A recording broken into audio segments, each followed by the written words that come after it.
They drove right past me at the intersection. It was definitely Lee, her blonde hair fluttering behind her. What was my wife doing on the back of a motorcycle at 3 in the afternoon? I turned and followed them. They disappeared into the woods. I parked and walked. It was a warm spring day, golden sunlight, buzzing insects, a silky breeze, the wet spanking sound of overexcited pussy. They did it on a blanket. Lee's tits were exceptional. They bounced up and down as she enthusiastically pounded her victim. Both of them had their eyes closed. Lee's face was covered in cum. It was a touching scene.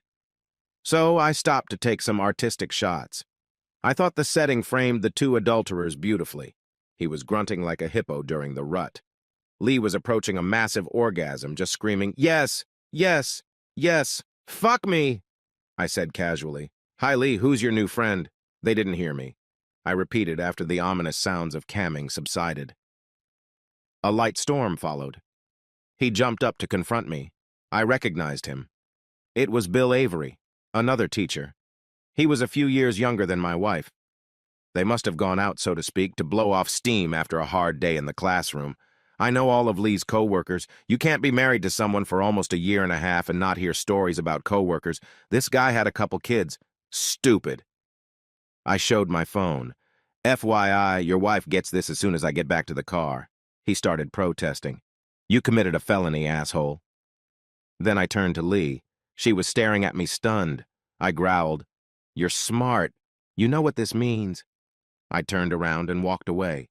Shortly afterward, Lee came home. She looked disheveled. She went upstairs, showered, and came downstairs in yoga pants and a tight t-shirt. Bitch, she thinks she can fuck me and pull me back into her bosom. And out loud I said, "You're wasting your time. This marriage is over." She whimpered, "But it was just a little fling. It meant nothing." "It meant the end of our marriage. Have you thought about it?" she wailed. "No, you cannot divorce me because of one little indiscretion." I snorted. "You call this carelessness?" Lee looked surprised. Obviously, I wasn't buying it.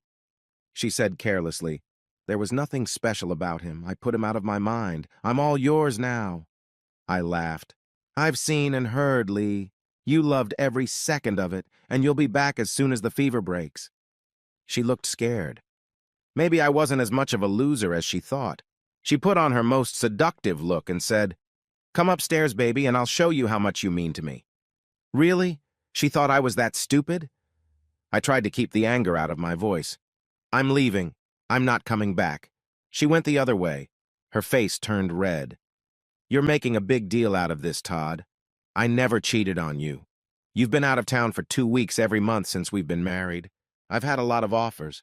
This is the first time I've ever said yes. We can get through this if you really love me." Amazing. I looked at her with regret. "Goodbye, Lee. Wait to hear from my lawyer." We had only been together for a short time, and I was getting tired of the constant deceptions. I was tired of watching every move just to keep my marriage alive. It's time to end it. I drove 2 towns over and parked in front of a neat little bungalow. Standing in the front yard was a gorgeous woman with brown hair holding the hand of a cute little 8-year-old girl. The woman looked puzzled. She let go of the girl, walked over to me, and gave me a deep, heartfelt kiss. She seemed a little concerned. "I thought you were on your monthly trip. Did something happen?" I looked into her beautiful eyes. Only good things. I decided that life was too short. It was time for me to stop traveling. My wife wrapped her arms around my neck, pressed her whole body against me, and said sincerely, "Welcome back, Stephen. Your family missed you."